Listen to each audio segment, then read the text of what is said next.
जय हिंद साथियों, मैं लेकर आया हूँ आपके जो एनटीपीसी में 7 तारीख को जैसे क्वेश्चन पूछे गए हैं कि आज की जो शिफ्ट में 7 तारीख का जो आपका पेपर हो चुके थे उनमें किस टाइप के क्वेश्चन पूछे गए हैं, वो सारे क्वेश्चन हम यहाँ पर डिस्कस करने वाले हैं, जिससे कि आपको पता चलेगा कि हमारे पेपर का लेवल कैसा है और किस टाइप के क्वेश्चन हमसे एग्जाम में पूछे जा रहे हैं।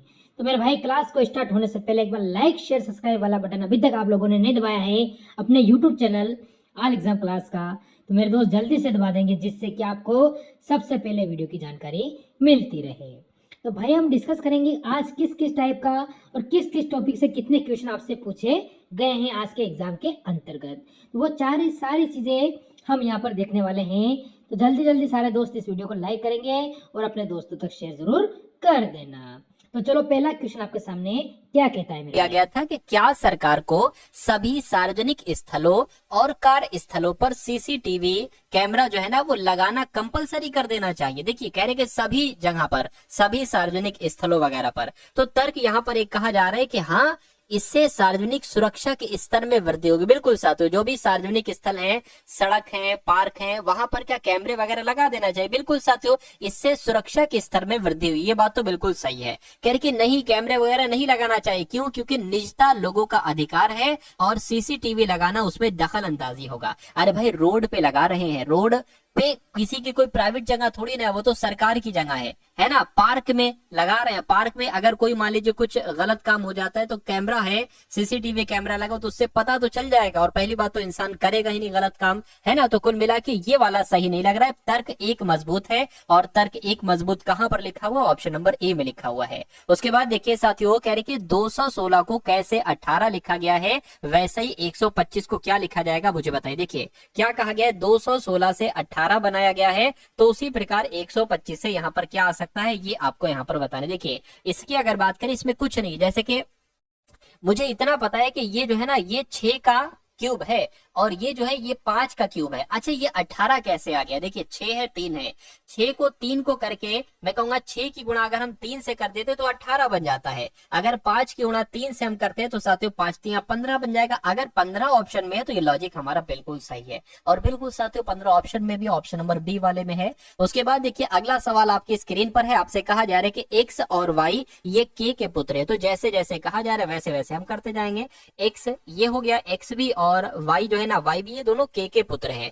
यानी कि एस के पिता एक्स हैं, है ना। अच्छा, एस के पिता यानी कि एस के पिता कौन हो जाएंगे साथियों? एक्स हो जाएंगे। और कहने कि वाई का एस से क्या संबंध है, वाई का क्या कह रहे हैं, वाई का एस से क्या संबंध है, यानी कि एस क्या कहेगा वाई को, तो एस क्या कहेगा साथियों वाई को, आपसे पूछा जा रहा है। देखिए, ये दोनों आपस में भाई भाई हैं, तो एस क्या कहेगा, पिता के भाई को क्या कहा जाता है साथियों? चाचा कहा जाता है। तो चाचा के ऑप्शन में है, बिल्कुल ऑप्शन नंबर ए वाले में है। उसके बाद देखिए अगला सवाल है साथियों, अभी कठिन क्वेश्चन भी आएंगे, ये ना समझिएगा कि ऐसे आसान, क्योंकि आपको पता है साथियों लगभग 50% क्वेश्चन आसान आते हैं, है ना, आसान आते हैं। उसके बाद फिर कुछ क्वेश्चन मॉडरेट आते हैं और फिर कुछ क्वेश्चन हार्ड आते हैं। पूरा पेपर थोड़ी ना हार्ड आता है। तो जो क्वेश्चन आसान थे वो आसान बता रहा हूँ, आसान तरीके से पढ़ा रहा हूँ। अभी कठिन आएंगे, उनको भी देखिएगा करिएगा। चलिए, तो अभी सवाल की अगर साथियों बात करें, देखिए डायरेक्शन के बारे में आपको मालूम होना चाहिए। सबसे पहले मैं आपको यहाँ पर एक चीज बता देता हूँ, यहाँ पर 2 शब्द हैं, दक्षिणावर्त और वामावर्त। अब जैसे कि मान लीजिए साथियों, ये घड़ी है, ये 12 बज गया, ये 1, ये 2, ये 3, ये 4। अब अगर आपसे कहा जाए दक्षिणावर्त आप मुड़ना है तो आप कैसे मुड़ोगे? 1 2 3 4 ऐसे मुड़ोगे। लेकिन अगर आपसे कहा जाए वामावर्त मुड़िए तो आप कैसे मुड़ोगे? 3 2 1 12 आप ऐसे मुड़ोगे। बस इतनी सी बात आपको साथियों याद रखना है, बाकी सवाल में और कुछ नहीं है। देखिए, यानी एक व्यक्ति पूर्व में 20 किलोमीटर 20 मीटर चलता है, तो मान लीजिए अभी वो यहाँ पर है, अभी वो यहाँ पर है, 20 मीटर चलता है साथियों, ये बात आप लोग ध्यान रखेंगे। चलिए, तो जैसा जैसा कहा जा रहा है वैसा वैसा यहाँ पर हम लोग करते जाते हैं। तो पूर्व इधर है, 20 मीटर हमने इसको चला दिया। कह रहे कि 90 डिग्री दक्षिणावर्त मुड़ता है। अगर कोई इधर जा रहा है 90 डिग्री दक्षिणावर्त मुड़ेगा तो वो इधर मुड़ेगा, क्योंकि इसके बीच 90 का कोण बनेगा, तो वो इधर मुड़ जाएगा और 20 मीटर चलेगा। यहां पर चल के 20 मीटर चल गया, देखिए 90 का कोण बन गया। कह रहे कि फिर वहां से वो बाईं ओर मुड़ता है और 10 मीटर चलता है, बाईं ओर मुड़ गया और साथियों 10 मीटर हमने इसको चला दिया। ठीक है, कह रहे कि फिर वो 90 डिग्री वामावर्त मुड़ता है। वामावर्त की अगर हम बात करें तो देखिए अभी ऐसे मुड़ा था, अब वो कैसे मुड़ेगा? वामावर्त लंबवत इधर के लिए मुड़ेगा, घड़ी की विपरीत दिशा में। और कितना चलता है, और 20 मीटर चलता है। करके प्रारंभिक बिंदु से वो कितनी दूरी पर है, यानी कि यहाँ से वो यहाँ तक कितनी दूरी पर है। देखिए ये दूरी 20 है और ये दूरी जब 10 है तो ये दूरी भी 10 होगी, यानी कि 20 और 10 कितना हो जाएगा, 30 मीटर हो जाएगा। तो वो अपने प्रारंभिक स्थिति से 30 मीटर पर होगा। लेकिन पूछा जा रहा है किस दिशा में है, वो यहां से है इधर को है, तो किस दिशा में कहूंगा, पूर्व दिशा में है।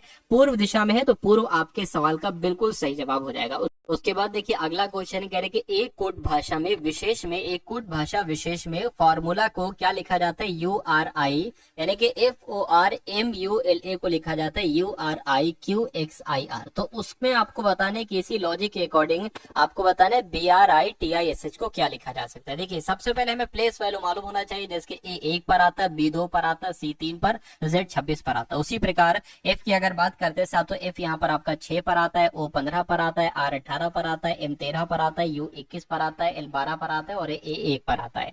उसके अलावा अगर बात करते हैं साथियों U की, तो U 21 पर आता है, R 18 पर आता है, I 9 पर आता है, Q 17 पर आता है, X 24 पर आता है, I 9 पर आता है और R 18 पर आता है।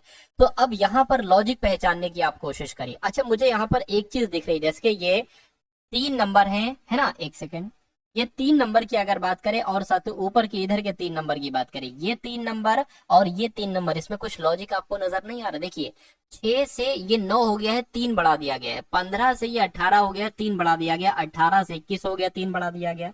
अच्छा ठीक है, तो इधर भी साथियों 3, क्या क्या इसमें भी 3 3 3 बढ़ाया जाएगा। देखिए जो बीच का नंबर है ना उसमें 4 बढ़ाया गया, 13 में 4 बढ़ाओगे 17 हो गया। अब इसको देखिए, जैसे कि 18 में 3 बढ़ाओगे तो 21 हो गया, 9 में 3 बढ़ाओगे 12 हो गया और 24 में 3 बढ़ाओगे 1 हो गया। कैसे साथियों, 24 पर आता है X और X के बाद आता है साथियों Y, Z और A, तो 3 ही तो साथियों बड़ा है। चलिए कोई दिक्कत नहीं, तो यहाँ ये चीज आप लोग समझ गए। अगर समझ गए तो इसका आंसर बहुत आराम से निकाल सकते हैं। देखिए अगर बात करते हैं इसमें कितना बढ़ेगा, T में 4 बढ़ेगा, तो साथियों कितना हो जाएगा, X आएगा। तो X जहां पर आएगा वो आपका आंसर होगा और ऐसा ऑप्शन नंबर C में आ रहा है तो इसको आप लगा देंगे। लेकिन हम बिल्कुल बेसिक से देख रहे हैं तो हर एक चीज देखेंगे। देखिए ये I है ना, तो I 9 पर आता है, 12 पर आएगा L और R 18 पर आता है, 3 बढ़ेगा 21 हो जाएगा, U आएगा और B में 3 बढ़ाओगे तो साथियों E आएगा। उसी प्रकार ये भी आपको सॉल्व करना है ना। चलिए तो आंसर हमें मिल चुका है। उसके बाद देखिए अगले नंबर का सवाल है, कह रही कि एक महिला ने एक व्यक्ति से परिचय कराते हुए कहा, इनकी पौत्री मेरे भाई की माँ है। देखिए मेरे भाई की माँ है यानी कि उस महिला की माँ है ना। क्या कहा जा रहा है साथियों, महिला की जो माँ है ना साथियों, महिला की माँ उस व्यक्ति की पौत्री है ना, उस व्यक्ति की यानी कि पोती है। तो कुल मिला के बच्चे का बच्चा है, बेटे की बेटी है या बेटी की बेटी है ये। तो कुल मिला के उस व्यक्ति का उस महिला से क्या संबंध होगा, महिला क्या कहेगी साथियों उस व्यक्ति को, तो महिला क्या कहेगी उस व्यक्ति को, ये आपसे पूछा जा रहा है। ठीक है ना, परदादा परनाना कहेगी। तो आपका राइट आंसर जो होगा वो डी हो जाएगा। थोड़ा सा ध्यान से समझेंगे तो ये ब्लड रिलेशन वाले क्वेश्चन आपको दिमाग लगाना पड़ता है, तब ये आपके खुद समझ में आते हैं। उसके बाद देखिए साथियों कथन है और निष्कर्ष है। कथन क्या एक है यहाँ पर, देखिए जरा ध्यान से,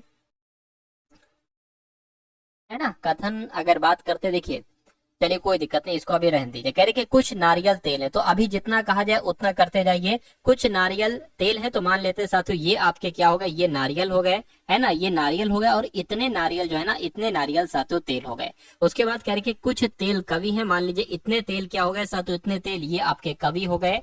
ठीक है, उसके बाद कह रहे कि कुछ कवि पत्रिकाएं हैं और कुछ कवि क्या कहे गए हैं साथियों, पत्रिकाएं हैं। अब कुछ कवि तेल होते हैं, है ना। अब साथियों यहाँ पर अगर बात करें तो अब यहाँ से आपके सामने निष्कर्ष शुरू हुए हैं, है ना। निष्कर्ष जो है वो यहाँ से शुरू हुए, 2 निष्कर्ष आपको दिए गए हैं। चलिए तो कह रहे कि कुछ कवि तेल हैं, कुछ कवि तेल है, बिल्कुल इतने कवि तेल हो जाएंगे, ये बिल्कुल सही हो जाएगा। कुछ नारियल कवि होते हैं, कुछ नारियल कवि होते हैं, नारियल ये है कवि ये है, कैसे हो पाएगा, तो ये गलत हो जाएगा। यानी कि मैं कहूंगा सिर्फ एक अनुसरण करता है, ऐसा कहां पर लिखा हुआ है, ऐसा आपका ऑप्शन नंबर डी में लिखा हुआ है। तो जिनका आंसर ऑप्शन नंबर डी के साथ है तो बिल्कुल सही है। साथियों ये जो आपकी क्लास है ना, इससे आपको 100% फायदा मिलेगा आपकी आगामी शिफ्ट में। अगर आपका पेपर नहीं हुआ है तो इन सवालों को आप लोग साथियों तैयार कीजिए, क्योंकि इन्हीं कॉन्सेप्ट पर आधारित ही सवाल आपसे पूछे जाएंगे। बस थोड़ा बहुत चेंजेस किया जाएगा, बाकी कुछ नहीं चेंजेस किया जाएगा, है ना। तो रीजनिंग में तो साथियों आपको पूरे में से पूरे नंबर लाना, एक सिंगल क्वेश्चन भी आपका गलत नहीं होना चाहिए, इसलिए तो साथियों मैं मेहनत कर रहा हूँ। हर एक कॉन्सेप्ट मैथ का हो, रीजनिंग का हो, सब कुछ साथियों इसमें कंप्लीट है, सब कुछ सॉल्यूशन के साथ है। और अच्छी बात यह है कि हर क्वेश्चन के नीचे उसका सॉल्यूशन है, ताकि आपको उस क्वेश्चन को तैयार करने में ज्यादा समय ना लगे। सेकंडों का काम है साथियों क्वेश्चन को तैयार करना। चलिए तो बात करते हैं साथियों, एक नंबर सीरीज वाला सवाल है, कह रहे कि 7 है, 19 है, उसके बाद 31 है, उसके बाद साथियों 51 है, और उसके बाद साथियों यहाँ पर 71 है। तो आपको ये बताना है कि उसके बाद अगले नंबर पर साथियों क्या आ पाएगा, फटाफट एक बार मुझे आप लोग बता दीजिए। देखिए अगर यहाँ पर हम लोग बात करते, देखिए 7 से 19 हुआ है, मैं कहूंगा 12 बड़ा है। अब यहाँ पर अगर बात करें 11 हो गया तो 2 आ गया, है ना। ये यहाँ पर 12 यहाँ पर भी बड़ा हुआ है, क्या यहाँ पर भी बड़ा 12 बड़ा हुआ है, देखिए जरा 0 आ जाएगा, और यहाँ पर तो 20 बड़ा है। यहाँ पर कितना बड़ा है साथियों, यहाँ पर भी 20 बड़ा है, तो यहाँ पर कितना बढ़ेगा मुझे बताइए। चलिए क्या होगा साथियों आपका जवाब। देखिए ऐसा तो नहीं, जैसे कि यहाँ पर अंतर 8 का है, तो यहाँ पर भी अंतर 8 का हो तो 28 आ जाएगा, क्या यहाँ पर 28 बढ़ेगा। अगर देख लीजिए जोड़कर, अगर 28 है और 71 जोड़ का यहाँ पर आ जाए ऑप्शन में, तो हमारा आंसर हो जाएगा 8 और 1 9 हो जाएगा, 7 और 2 9, क्या 99 यहाँ पर है। बिल्कुल साथियों 99 है, ऑप्शन नंबर ए वाले में है, और जिनका आंसर ऑप्शन नंबर ए है तो बिल्कुल सही है। अब उसके बाद देखिए अगला सवाल आपकी स्क्रीन पर है, आपसे क्या कहा जा रहा है साथियों, देखिए और बताइए राइट आंसर आपका क्या होगा। कह रहे कि एक टैक्सी चालक सुबह सूर्य की दिशा की ओर टैक्सी चलाता है। सूर्य, बहुत ध्यान रखिएगा साथियों, देखिए अगर बात करते हैं सूर्य किधर निकलता है, सूर्य पूरब में निकलता है। अगर वो यहाँ पर है तो वो इधर को ही तो चलेगा साथियों। टैक्सी सुबह सूर्य की दिशा की ओर टैक्सी चलाता है, कुछ समय बाद वो दाहिनी ओर मुड़ता है, तो इसको हमने दाहिने यानी कि सीधे हाथ पर मुड़ा दिया। कह रहे कि फिर वो अपने दाहिनी ओर मुड़ता है, फिर से अच्छा वो दाहिनी ओर मुड़ता है, यानी कि फिर इधर जाता है। अब टैक्सी चालक किस दिशा में जा रहा है, तो अब इस दिशा में जा रहा है। ये पूर्व दिशा होती है, और ये साथियों पश्चिम दिशा होती है, ये दक्षिण होती है, ये उत्तर होती है। तो अब पश्चिम दिशा में जा रहा है, तो पश्चिम कहां पर लिखा हुआ है, ऑप्शन नंबर ए में लिखा हुआ है। तो जिनका आंसर ऑप्शन नंबर ए के साथ है, मैं कहूंगा आंसर आपका बिल्कुल करेक्ट हो जाएगा भाई, बहुत बढ़िया, वेरी गुड क्लास। साथियों अगर क्लास को अभी भी आपने लाइक नहीं किया है तो रिक्वेस्ट आपसे करता हूं वीडियो को लाइक कर दीजिए। चैनल पर अगर आप लोग नए हैं तो चैनल को साथियों तुरंत आप लोग सब्सक्राइब कर लीजिए, क्योंकि अब आपका पेपर हो सकता हो कुछ दिन बाद हो, या कभी भी कल परसों नरसों कभी भी हो सकता है। तो आपके लिए एनालिसिस साथियों तैयार किया जाएगा, है ना। हर एक शिफ्ट का एनालिसिस तैयार किया जाएगा, हर एक दिन का। अगर आप वाकई में इन वीडियोस को अच्छे तरीके से देख लेते हैं तो मेरा मानना है कि पेपर अब इससे बाहर नहीं जाएगा, क्योंकि अब पूरे एनालिसिस के आधार पर ये क्वेश्चन आपके लिए तैयार किए जा रहे हैं। चलिए तो साथियों इसलिए चैनल पर नए हैं तो सब्सक्राइब कर दीजिए, और डेली जितनी वीडियोस में डालूं हर एक वीडियो के हर एक क्वेश्चन का जवाब आपके मनोमस्तिष्क में स्टोर होना चाहिए, अगर आप वाकई में इस एग्जाम को क्रैक करना चाहते हैं। चलिए तो बात करते हैं कि निम्न आकृतियों के विकल्पों में से कौन सी आकृति निम्न वर्णलिपि के बीच संबंध को दर्शाती है, यानी कि सिलचर, असम और भारत। देखिए हमें इतना तो पता है कि भारत देश के अंदर ये राज्य है असम, यानी कि ये असम हो गया, और असम के में एक जगह है सिलचर, तो ये साथियों सिलचर हो गया। तो कुछ ऐसा आरेख बनेगा, और ऐसा कहां पर बना हुआ है, ऐसा आपका ऑप्शन नंबर डी में बना हुआ है। उसके बाद देखिए साथियों नंबर सीरीज के सवालों की बौछार थी, समझ लीजिए आज की एग्जाम में। देखिए 1.5 है, फिर 5 आ गया, उसके बाद 10.5 आ गया, ये क्या चल रहा है। उसके बाद आपको बताना है अगला नंबर क्या होगा, और उसके बाद 27.5 यहाँ पर आना चाहिए। तो यहाँ पर आखिर क्या लॉजिक लगा है साथियों, मुझे भी अभी नहीं पता है, लेकिन मैं कोशिश करता हूँ यहाँ पर बताने की। देखिए अगर यहाँ पर हम लोग बात करें कितना बड़ा है, यहाँ पर 3.5 बड़ा है, तो 3.5 यहाँ पर बड़ा है, और यहाँ पर तो फिर एकदम कितना बढ़ा दिया साथियों, यहाँ पर भी वही यहाँ पर 5.5 बढ़ाया, यानी कि पहले 3.5 बढ़ाया, फिर 5.5 बढ़ाया, तो अब कितना बढ़ाएंगे। देखिए दो का फर्क है यहाँ पर, 3.5 से 5.5 फिर 7.5 होना चाहिए। तो अगर 10.5 में 7.5 हम करते हैं तो हमें 18 मिलता है। अगर 18 में अब देखिए क्या बढ़ा है, अब यहाँ पर 9.5 बढ़ाना चाहिए। अगर 9.5 बढ़ाया 18 में, और अगर 27 आ गया तो 100% हमारा आंसर यही हो जाएगा, है ना। 18 और 9 कितना होता है साथियों, 27 होता है। 27 और 0.5 27.5, बिल्कुल साथियों 18 ही यहाँ पर आएगा, और 18 हमें मिल भी रहा है, ऑप्शन नंबर डी वाले में मिल रहा है। तो उसके बाद देखिए अगला सवाल साथियों ब्लड रिलेशन वाला सवाल कहा जा रहा है कि क्यू जो है ना ये सी का बेटा। देखिए जैसे जैसे कैसा कहता जाए वैसे वैसे आप करते जाइए। क्यू जो है वो सी का बेटा है, तो साथियों सी का बेटा हमने यहाँ पर बना लिया क्यू, ठीक है। कह रहे कि जिसने ए से विवाह किया। देखिए जिसने जो होता है ना ये दूसरे वाले के लिए कहा जाता है, क्यू पहला वाला है, सी दूसरा वाला है, यानी कि सी के लिए कहा जा रहा है। यानी कि ए से विवाह किया है किसने, सी ने। तो ए से विवाह किया है साथियों सी ने, पति पत्नी हो गए, डबल लाइन, इसका मतलब पति पत्नी है। चलिए तो क्यू सी का बेटा है, ठीक है। और जिसने ए से विवाह किया, अभी हमें पता नहीं है पति कौन है पत्नी कौन सा, लेकिन ये पता है ये पुत्र है ना। कह रही यदि क्यू की बेटी एम है, क्यू की बेटी कौन है साथ, तो एम है, ये महिला है, ठीक है। कह रही तो एम का ए से क्या रिश्ता है, यानी कि ए क्या कहेगा एम को, ए क्या कहेगा एम को। देखिए ये मान लीजिए कुछ भी, ये इसका बच्चा है ना, बेटे की बेटी है, बेटे की बेटी है ना साथियों, तो क्या कहलाई जाएगी, बेटे की बेटी है तो उसको तो पोती कहा जाएगा साथियों। पोती आपका यहाँ पर बिल्कुल सही और सटीक जवाब हो जाएगा, और जिनका आंसर ऑप्शन नंबर ए था तो बिल्कुल सही था। उसके बाद देखिए एक और सवाल है, कह रहे कि एक महिला का परिचय कराते हुए एक आदमी ने कहा, एक आदमी क्या कह रहा है, एक आदमी कह रहा है एक महिला का परिचय कराते हुए आदमी ने कहा है कि इनके पति यानी कि इनके पति, ठीक है भैया, इनके पति जो है ना मेरे दादा की, यानी कि इनके दादा के इकलौते बेटे। अभी इस आदमी के दादा का इकलौता बेटा कौन होगा, इनके पिताजी ही तो होंगे, इनके पिताजी के इकलौते बेटे, यानी कि इनके पिताजी के इकलौते बेटे, यानी कि अपनी खुद की बात कर रहे हैं। यानी कि इस महिला का जो पति है, कहने कि मैं खुद हूँ, इस महिला का जो पति है मैं खुद हूं, तो कहने के महिला का उस आदमी के साथ क्या संबंध है, महिला का उस आदमी के साथ क्या संबंध होगा, पत्नी का ही तो संबंध होगा। और पत्नी कहां पर लिखा हुआ, पत्नी आपका ऑप्शन नंबर डी में लिखा हुआ है। उसके बाद देखिए साथियों अगला सवाल आपके स्क्रीन पर है, यानी कि तर्क यहाँ पर आपको दिया गया है ना। तो यहाँ पर तो हाँ, ये उत्पादकता स्तर को हर जगह बढ़ाने में मदद करता है, हाँ अमेरिका और ब्रिटेन जैसे कई पश्चिमी। तो यहाँ पर तो साथियों कथन तो आपका ही नहीं है ना, कथन नहीं है, तो इसलिए इस सवाल को स्किप कर देना होगा, क्योंकि ये सवाल आधा है, अधूरा है ना। चलिए कोई दिक्कत नहीं। अब उसके बाद अगर हम लोग बात करें इस सवाल की, तो इस सवाल को देखिए साथियों, और आप लोग मुझे बताइए आपका सही जवाब यहाँ पर क्या हो सकता है। बड़ा सवाल है तो हो सकता हो बड़ा सोल्यूशन हो। कह रहे कि राजा उत्तर, पहले मैं आपको दिशाएं बता देता हूँ साथियों। मान लीजिए आप यहाँ पर हैं, ये आपका साथियों क्या हो जाएगा, ये आपका उत्तर हो जाएगा, ये आपका उत्तर हो गया, और ये आपका पूर्व हो गया, ये आपका पश्चिम हो गया, और ये आपका दक्षिण हो गया। अगर आपसे कहा जाए उत्तर पूर्व में जाइए तो आप इस तरफ जाएंगे, इस तरफ, ध्यान रखिए इस तरफ जाएंगे। चलिए तो अब हम लोग बढ़ते हैं सवाल की तरफ। कह रहे राजा उत्तर पूर्व दिशा में 10 मीटर की दूरी तय करता है। सबसे पहले वो किधर जाता है, उत्तर पूर्व में 10 मीटर की दूरी तय करता है। तो मान लेते हैं साथियों अभी वो यहाँ पर है ना, 10 मीटर इधर जाता है उत्तर पूर्व, यही तो होगा उत्तर पूर्व भाई साहब, ऐसे तिरछा जाएगा सीधा नहीं जाएगा। तो कह रहे फिर वो पश्चिम दिशा की ओर जाता है, ठीक है कोई दिक्कत नहीं है, पश्चिम दिशा की ओर जाता है। थोड़ा सा बीच बना लेते इसको साथियों, क्या पता कहां से क्या आ जाए। तो पहले वो साथियों 10 इस तरफ जाता है ना, चलिए 10 इधर चला गया।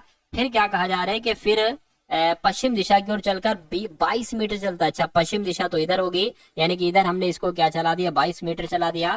कहने कि वहां से वो दक्षिण पश्चिम की दिशा की ओर 10 मीटर चलता है। अब दक्षिण ये हो गया, पश्चिम ये हो गया, यानी कि इस तरफ जाएगा, यानी कि वो ऐसे जाएगा और कितना जाएगा साथियों 10 मीटर तक जाएगा। कह रहे फिर वो 5 मीटर दूरी पूरब की ओर जाता है, यानी कि पूरब की इधर जाएगा, तो इधर ही तो साथियों 5 मीटर जाएगा, ठीक है 5 इधर हमने चला दिया। कह रहे वहां से वो दक्षिण पश्चिम की ओर 3 मीटर चलता है, दक्षिण पश्चिम यानी कि इस तरफ, यानी कि ऐसे वो चलेगा। कितना चला है साथियों, यहाँ पर एक तरीके से बात करें तो 3 चला है ना, 5 ये है 3 ये है। चलिए कोई दिक्कत नहीं है, इसको मैं एक काम करता हूँ, इसको ऊपर लिख देता हूँ, यहाँ पर 5 ये हो गया और आपका साथियों 3 यहाँ पर ये चल जाएगा, 3 मीटर चलता है। करके फिर वो 5 मीटर की दूरी तक पूर्व जाता है, यानी कि अब वो किधर मुड़ गया, अब वो इधर मुड़ गया और 5 मीटर तक चलता है, ठीक है। चलिए कोई दिक्कत नहीं, जैसा जैसा कह रहे वैसा करना पड़ेगा। कहने के फिर उत्तर पूर्व की ओर 3 मीटर चलता है। उत्तर पूर्व किधर होगा भैया, उत्तर पूर्व जो होगा ना वो इधर होगा, 3 चलेगा तो 3 यहाँ पर अब वो आ जाएगा, है ना, यहाँ पर आ गया। और कह रहे हैं कि और उस स्थान पर रुकता है वो अपने प्रारंभिक स्थान से कितनी दूरी पर है, यानी कि आपसे पूछा जा रहा है कि ये दूरी कितनी है। क्या आपसे पूछा जा रहा है, आपसे पूछा जा रहा है, एक सेकेंड, कि ये दूरी जो होगी साथियों ये दूरी कितनी होगी। ये दूरी है सीधी, है ना, बनाने में दिक्कत आ गई। अब देखिए यहाँ पर अगर बात करें तो सबसे बड़ी चीज यहाँ पर साथियों क्या है ना, ये दूरी आपको कुल मिला के बताना है। चलिए देखिए ये दूरी टोटल 22 है, तो जब ये दूरी टोटल 22 है तो यहाँ से लेकर यहाँ तक भी दूरी 22 होगी, 22 होगी ना, है ना। अब देखिए 5 आप ये चल गए और 5 आप ये चल गए, मान लीजिए तो 5 5 10 तो चल गए, टोटल दूरी 12 है। तो जाते हो कितनी बची, सॉरी टोटल दूरी 22 है, आप 10 चल चुके हैं, यानी कि 12 मीटर की ये दूरी होगी। तो 12 मीटर क्या कहीं ऑप्शन में है, बिल्कुल ऑप्शन में, ऑप्शन नंबर बी वाले में है। तो जो लोग भी यहाँ पर ऑप्शन नंबर बी के साथ है, मैं कहूंगा आंसर आपका बिल्कुल सही है। अब उसके बाद देखिए अगले नंबर का सवाल आपकी स्क्रीन पर है, क्या यहाँ पर सातों लिखा हुआ है देखिए और बताइए राइट आंसर क्या है। कह रहे कि कथन है और निष्कर्ष है। कथन आपके सामने है और निष्कर्ष आपके सामने है। कथन में आपसे कहा जा रहा है कि हर गीत संगीत है। ठीक है भैया, कोई दिक्कत नहीं है। मान लीजिए साथियों ये आपका गीत हो गया और हर गीत जो है ना हर गीत जो है साथियों ये संगीत हो जाएगा। ये हम बना लेते हैं साथियों संगीत वाला इधर है पोर्शन। कह रहे कि कोई भी ध्वनि संगीत नहीं है। कोई भी ध्वनि की अगर बात करें तो कोई भी ध्वनि संगीत नहीं है। ठीक है,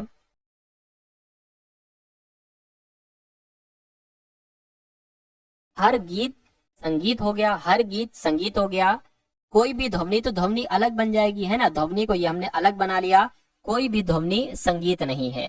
अब निष्कर्ष को पढ़िए और मुझे बताइए कौन सा निष्कर्ष सही कौन सा गलत। कह रहे कि कुछ गीत ध्वनि है। कुछ गीत ध्वनि कैसे, जब कोई संगीत ध्वनि नहीं हो सकता, कोई ध्वनि संगीत नहीं हो सकती, तो कोई गीत ध्वनि कैसे हो सकता है मेरे भाई, ये गलत हो जाएगा। कोई भी ध्वनि गीत है, कोई भी ध्वनि गीत है नहीं भैया, कोई भी ध्वनि गीत नहीं है, तो ये भी आपका गलत हो जाएगा। यानी कि ना तो निष्कर्ष 1 और ना ही निष्कर्ष 2 अनुसरण करता है, ऐसा ऑप्शन नंबर डी में लिखा हुआ था। उसके बाद देखिए अगला सवाल आपकी स्क्रीन पर है। आपसे क्या कहा जा रहा है देखिएगा और मुझे बताइएगा आपका जवाब क्या होगा। कह रहे कि रवि ने स्कूल जाने के लिए बस किस समय पकड़ी, ये सवाल आपसे पूछा जा रहा है ना। आपको ये बताना है कि इस लाइन का, यानी कि देखिए दो चीजें, पहला और दूसरा, क्या दोनों को मिलाकर आप सवाल का जवाब दे सकते हैं, या सिर्फ पहले वाले की मदद से आप सवाल का जवाब दे सकते हैं, या दूसरे वाले की मदद से सवाल का जवाब दे सकते हैं, या किसी की मदद से भी सवाल का जवाब नहीं दे सकते हैं। ऐसे करके सवाल पूछा गया है। तो मुझे बताइए रवि किस समय स्कूल बस के लिए किस समय पकड़ी। रवि ने स्कूल जाने के लिए बस किस समय पकड़ी। रवि से रोजाना सुबह 8:25 की बस छूट गई। अच्छा, रोजाना वाली सुबह, यानी कि जो 8:25 पर डेली बस आती ना वो छूट गई। एक बस हर 10 मिनट पर आती है। ठीक है ना, एक बस हर 10 मिनट पर आती है। ठीक है, कोई दिक्कत नहीं है। तो उसके बाद कहने के रवि सुबह 8:55 की बस नहीं पकड़ी। अच्छा, नहीं पकड़ी और उसके बाद भी कोई बस नहीं पकड़ पाया था। अच्छा, उसके बाद भी कोई नहीं पकड़ पाया था। पहले वाले कथन को हम पढ़कर हमें जानकारी मिल रही कि भैया 8:25 की बस छोड़ गई और 10 मिनट बाद बस आती है, यानी कि उसने 8:35 वाली बस पकड़ी होगी। लेकिन जैसे हमने निष्कर्ष 2 पढ़ा, यहाँ पर कह रहे कि रवि सुबह 8:55 वाली बस भी नहीं पकड़ पाया, यानी कि जो 8:35 पर बस आई थी वो भी नहीं पकड़ पाया, 8:45 वाली भी बस नहीं पकड़ पाया, और 8:55 वाली भी बस नहीं पकड़ पाया, और उसके बाद भी कोई भी बस नहीं पकड़ पाया। तो इन दोनों कथनों को पढ़कर हम जवाब नहीं दे सकते कि रवि ने स्कूल जाने के लिए बस किस समय पकड़ी। तो ऐसा कहीं ऑप्शन में लिखा हुआ है। दोनों कथन 1 और 2 में दी गई जानकारी कुल मिलाकर इस प्रश्न का उत्तर देने के लिए पर्याप्त नहीं है, ये आपका आंसर हो जाएगा, है ना। और जिनका भी साथों आंसर ऑप्शन नंबर बी के साथ था तो बिल्कुल सही हो जाएगा। तो साथों अब आपके सामने यहाँ पर मैथ के क्वेश्चन स्टार्ट हो चुके हैं। मैथ के क्वेश्चन देख लीजिए, फिर उसके बाद देख लेंगे करंट अफेयर के कैसे सवाल पूछे गए, जीके के साथों कैसे सवाल पूछे गए। चलिए तो यहाँ पर मैथ के सवाल देखिए। कह रहे कि एक दूध वाला 20% का लाभ कमाता है। अगर वो दूध की मूल मात्रा में 10% पानी मिलाता है तो उसके लाभ का प्रतिशत साथियों क्या होगा, है ना।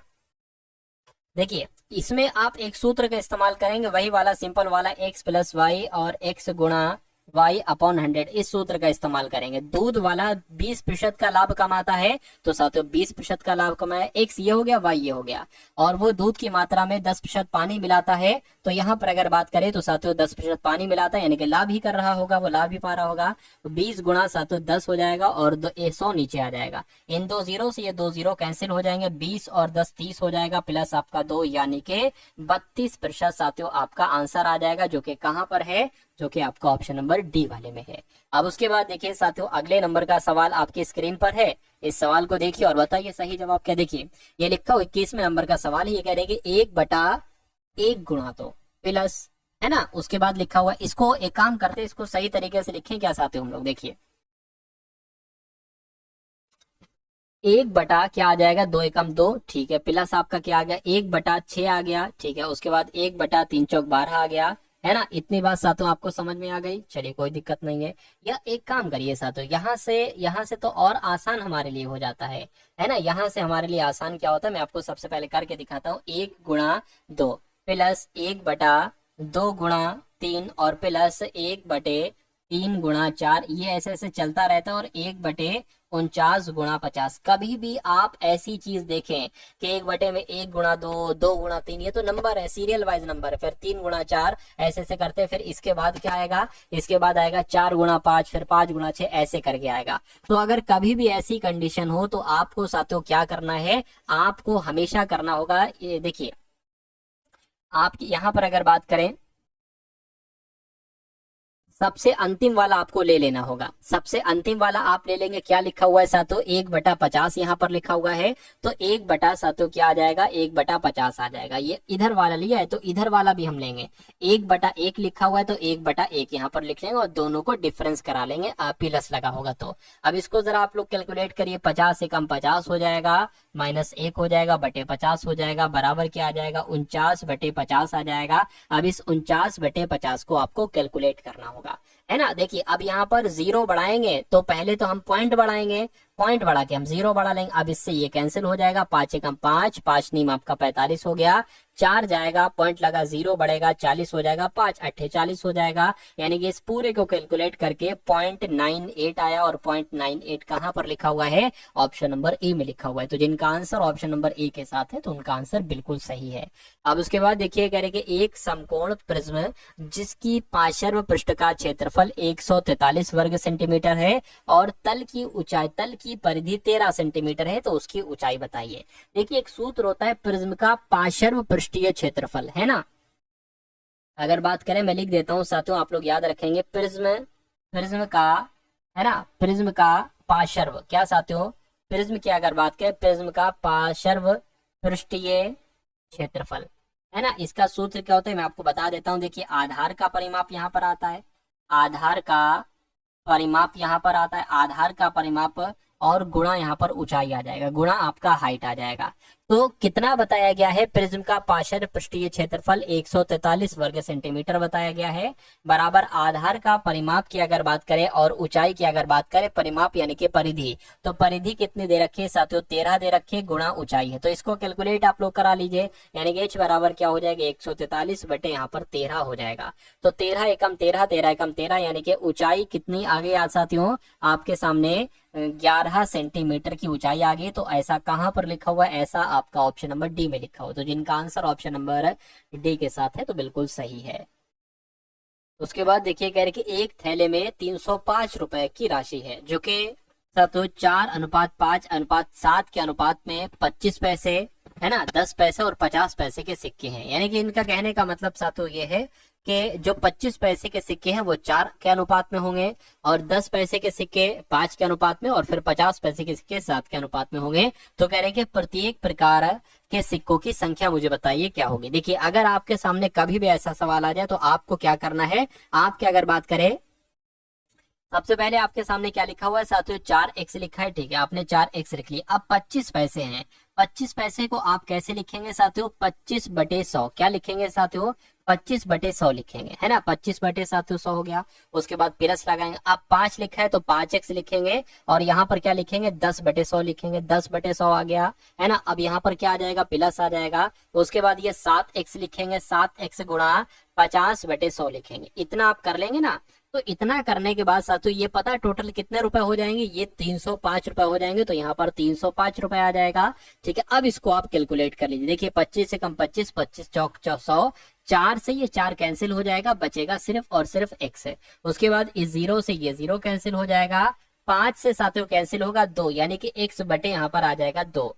और यहाँ पर अगर बात करें 50 से कम 50, 50 दूना 100, ये साढ़े कितना हो जाएगा साथियों, ये आपका 7x/2, और बराबर कितना चल रहा है साथियों, 305 चल रहा है। ये बात क्लियर है। अब उसके बाद अब साथियों यहाँ पर देखिए ये तो आपका x आ जाएगा। इसकी अगर बात करते हैं, नीचे आपका 2 है ना, तो ये सिर्फ आपका 2 आ जाएगा, और 7x और x ये जुड़ जाएगा, यानी कि ये 8x हो जाएगा, और बराबर कितना है साथियों, 305 है। अब इसके बाद अगर बात करें 2x हो जाएगा, 2x से गुणा करेंगे 2x हो जाएगा, और ये 8x यानी कि 10x हो गया, 10x बटे आपका 2 बराबर क्या हो जाएगा, 305 हो जाएगा। 2 की गुणा 305 से होगी तो एक काम करिए 610 हो जाएगा। कितना हो गया साथियों, ये आपका पूरा जो होगा ना कितना हो जाएगा साथियों, 610 हो जाएगा, है ना। इस जीरो से आपका ये जीरो कैंसिल होगा, या 10 से कैंसिल करेंगे जीरो हो जाएंगे, यानी कि कुल मिला के x बराबर आपके सामने 61 आ जाएगा। तो कह रहे कि प्रत्येक प्रकार के सिक्कों की संख्या आपसे यहाँ पर पूछी जा रही है। अरे भाई x बराबर 61 आ गया है, यानी कि 4x से गुणा 4x से अनुपात 5x अनुपात 7x आपको बताना है, यानी कि आपको 61 की गुणा करना है 4 से। देखिए क्या आता है, तो 4 एकम 4 आ जाएगा, और 4 की 6 से होगी तो 6 चौक आपका 24 आ जाएगा, यानी कि सबसे पहले 244 कहाँ पर आ रहा है, मैं कहूंगा यहाँ पर आ रहा है, तो ये आंसर हो जाएगा। अब देखिए इस 61 की गुणा 5 से कराइए, 61 की गुणा 5 से कराएंगे तो 5 एकम 5 हो जाएगा, 5 छंग आपका कितना हो जाएगा 30, यानी कि 305 हो जाएगा। तो कुल मिला के आंसर आपका जाएगा डी के साथ। चलिए भाई, उसके बाद देखिए अगला सवाल आपकी स्क्रीन पर है, कह रहे कि 8 गुणा 9 प्लस 3 गुणा 12 प्लस 3, और फिर उसके बाद 12 गुणा 3 है और प्लस है 81/9 है। इसको आप कैलकुलेट कर लीजिए, 9 अट्ठे कितना हो जाएगा 72 हो जाएगा, है ना। और सातों ये 12 तिया कितना हो जाएगा 36 हो जाएगा, और ये जो 3 है वो सातों 3 आ जाएगा। अब बटे में आपका क्या आ जाएगा, ये चीज है, 12 तिया कितना हो जाएगा 36 हो जाएगा, और ये इसको यहीं पर कैंसिल कर लीजिए, 9 एकम 9, 9 ने 81, तो पूरा पूरा 9 यहाँ पर आ जाएगा। तो बस आप सातों इसको कैलकुलेट करा लीजिए, इसको कैलकुलेट करा लेंगे और आपका आंसर आपके सामने आ जाएगा। देखिए कितना हो जाएगा 3 6 9, 9 और 11 हो गया, 11 का और एक हासिल लग जाएगा 4, और ये आपका कितना हो जाएगा पूरा 11 हो जाएगा, और ये कितना हो जाएगा सातों, ये आपका 45 हो जाएगा। तो 111/45 आगे, इसको आप कैलकुलेट कर डालिए। देखिए 45 से कम 45, 45 दूना कितना हो जाएगा 90 हो जाएगा, कितना बचेगा साथियों 100, यानी कि 10, और यानी कि कुल मिला के 21 बचेगा। तो पॉइंट लगा लीजिए और यहाँ पर जीरो बढ़ा लीजिए, पॉइंट लगा लीजिए, जीरो बढ़ा लीजिए। 45 चौक 180 होता है, तो 45 चौक 180 हो गया। अभी भी कितना बचा है 30 बचा है, 30 बचा है, तो 45 अभी तो हो नहीं सकता, पॉइंट लगा, जीरो बढ़ा लीजिए। 45 की किससे गुणा करें कि 300 के आसपास आ जाए, तो साथियों अगर 45 की गुणा 6 से करते देखिए कितना आएगा, 6 पंजे 30 हो गया, 6 चौक 24, है ना, 24 और 3 कितना आ जाएगा, लगभग लगभग इतना आ जाएगा, यानी कि 2.4 करके कहां पर आ रहा है, 2.4 करके सिर्फ और सिर्फ ऑप्शन नंबर डी में आ रहा है। तो ये क्या होगा, यही आपका आंसर हो जाएगा। उसके बाद देखिए अगला सवाल आपकी स्क्रीन पर है, देखिए और बताइए। बस 2-4 और सवाल बचे, फिर हम लोग करंट अफेयर के और जीके जीएस के सवालों को देख लेंगे, है ना। चलिए साथियों, यानी कि 10,000 रुपए के मूलधन पर 12% प्रतिवर्ष के हिसाब से 6 महीने की अवधि के लिए कुल रकम ज्ञात करें जो त्रैमासिक रूप से संयोजित हुई है, यानी कि त्रैमासिक रूप से, है ना। तो कुल मिला के कभी भी अगर 6 महीने की अवधि की बात की जाए और त्रैमासिक रूप से संयोजित की गई है, तो साथियों यहाँ पर आपको दर कितनी दी गई है, दर आपको दी गई है 12% की। लेकिन त्रैमासिक की अगर बात करें तो साथियों पूरे साल में त्रैमासिक कितनी होती है, 3-3 महीने के 4 हिस्से होते हैं ना, तो आप इसको 4 से भाग देंगे, कितना निकलेगा साथियों 3 निकलेगा, यानी कि दर आपकी हो गई है 3%, है ना। और अगर बात करते हैं 6 महीने का समय है, त्रैमासिक की अगर बात करें तो कितनी त्रैमासिक आएंगी, 2 त्रैमासिक आएंगी, यानी कि साथियों वर्ष की अगर बात करें तो 2 आपका यहाँ पर आ जाएगा, यानी कि टी की जगह पर आप 2 लिखेंगे। और मूलधन की अगर बात करें, मूलधन कितना है साथियों 10,000 रुपया मूलधन है।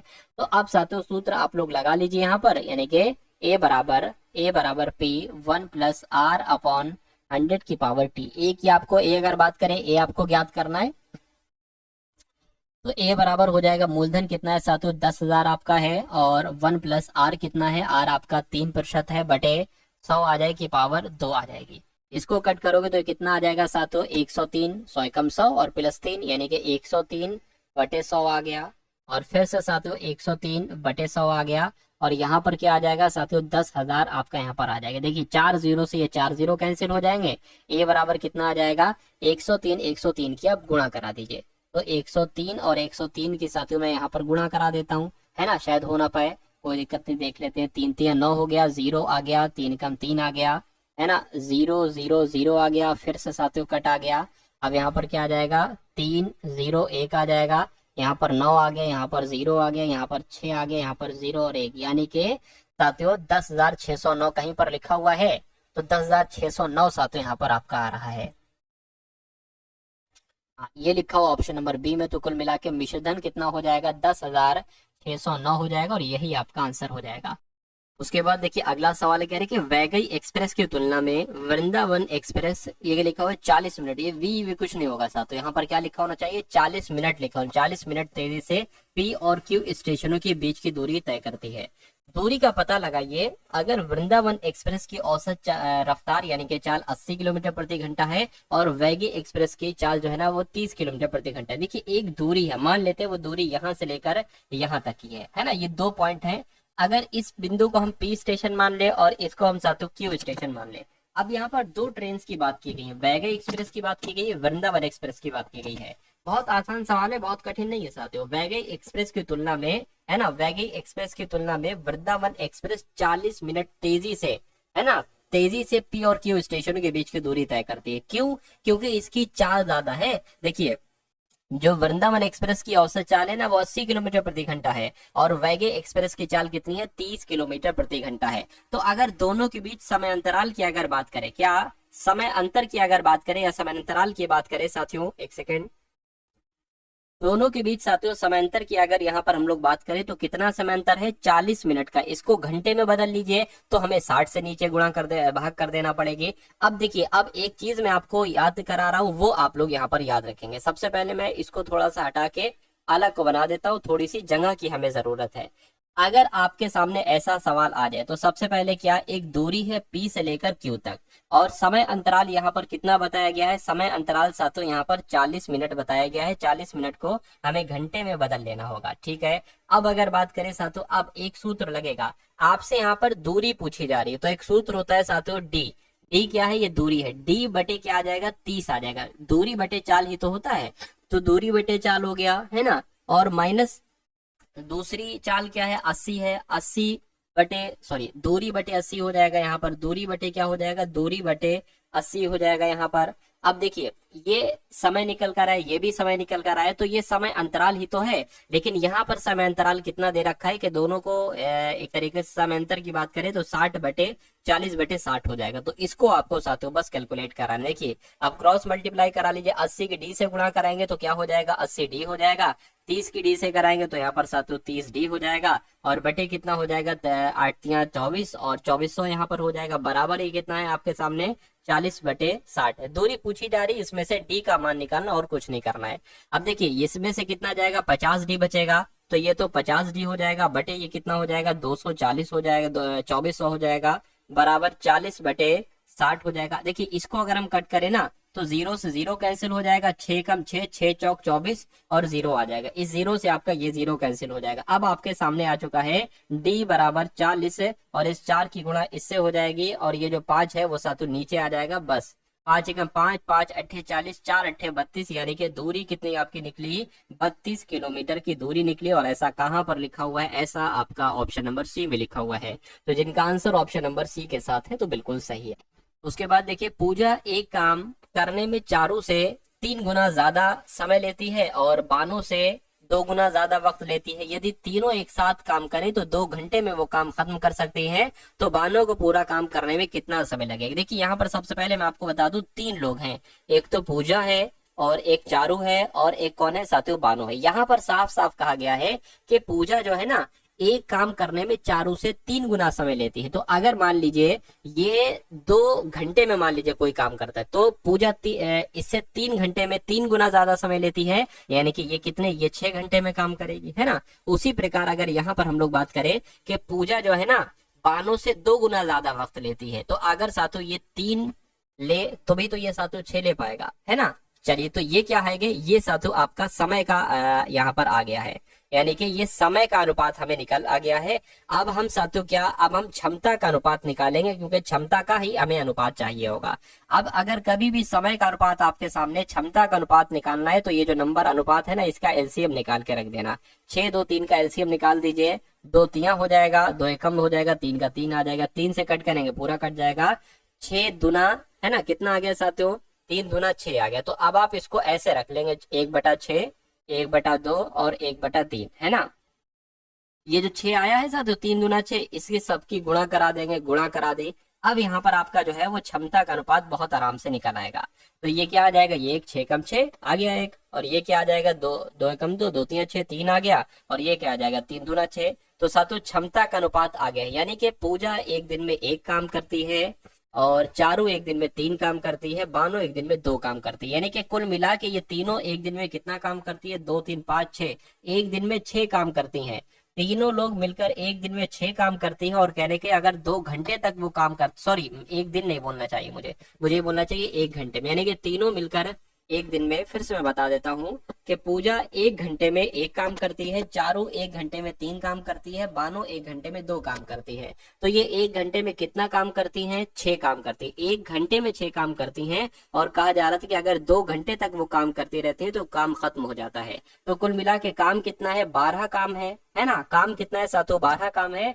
तो कह रहे कि बानो को पूरा काम करने में कितना समय लगेगा, पूरा काम कितना है, 12 है, बानो कितना काम करती है, घंटे में 2 काम करती है, तो मेरे हिसाब से तो ये 6 घंटे लेगी साथियों उस काम को पूरा कंप्लीट करने में। तो 6 घंटे कहाँ पर लिखा हुआ है, 6 घंटे ऑप्शन नंबर सी में लिखा हुआ है। तो जिनका आंसर ऑप्शन नंबर सी के साथ है तो बिल्कुल सही हो जाएगा। उसके बाद देखिए अब यहाँ पर साथियों जो आपके करंट अफेयर के सवाल है उनको देख लीजिए। कह रहे कि हाल ही में कौन यूएस हाउस ऑफ रिप्रेजेंटेटिव के स्पीकर बने हैं, तो माइक जॉनसन इनका नाम है और यही साथियों यूएस हाउस ऑफ रिप्रेजेंटेटिव के स्पीकर बने हैं। उसके बाद देखिए साथियों यानी कि कौन 2023 में दुनिया का छठा सबसे बड़ा कपड़ा और परिधान निर्यातक देश बना, तो मैं कहूंगा अपना देश भारत बना, आंसर आपका बी होगा। अगला देखिए हाल ही में द्वीप विकास एजेंसी की 7वीं बैठक की अध्यक्षता किसने की है, तो साथियों किसने की है, अमित शाह ने की है, आंसर आपका ऑप्शन नंबर सी होगा। उसके बाद देखिए कौन सी बैंक हर घर लखपति योजना लॉन्च करेगी, तो मैं कह सकता हूँ स्टेट बैंक ऑफ इंडिया ये योजना लॉन्च करेगी जिस योजना का नाम है हर घर लखपति योजना।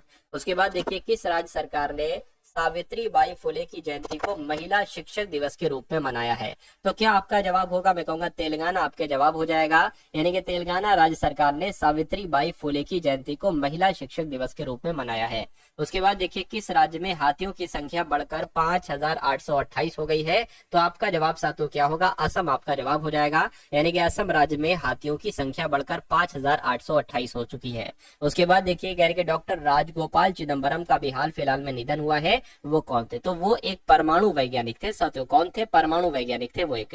उसके बाद देखिए कह रहे कि जारी यूनिसेफ की रिपोर्ट के अनुसार किस देश के 90 लाख बच्चे मानव निर्मित और प्राकृतिक आपदाओं के कारण स्कूल नहीं जा पा रहे हैं, तो क्या आपका जवाब होगा, इथियोपिया आपका जवाब हो जाएगा, राइट आंसर आपका जाएगा बी के साथ। उसके बाद देखिए कह रहे कि केंद्रीय कपड़ा मंत्री गिरिराज सिंह ने किस राज्य में भारतीय हथकरघा प्रौद्योगिकी संस्थान के नवनिर्मित भवन का उद्घाटन किया है, तो यहाँ पर पश्चिम बंगाल आपका जवाब हो जाएगा। यानी कि केंद्रीय कपड़ा मंत्री गिरिराज सिंह ने पश्चिम बंगाल में भारतीय हथकरघा प्रौद्योगिकी संस्थान के नवनिर्मित भवन का उद्घाटन किया है। उसके बाद देखिए साथियों अगला है कह रहे कि संयुक्त राष्ट्र सुरक्षा परिषद में अस्थायी सदस्य के रूप में शामिल हुआ है, तो कौन सा देश शामिल हुआ, मैं कहूंगा पाकिस्तान देश शामिल हुआ है, पाकिस्तान आपका आंसर हो जाएगा।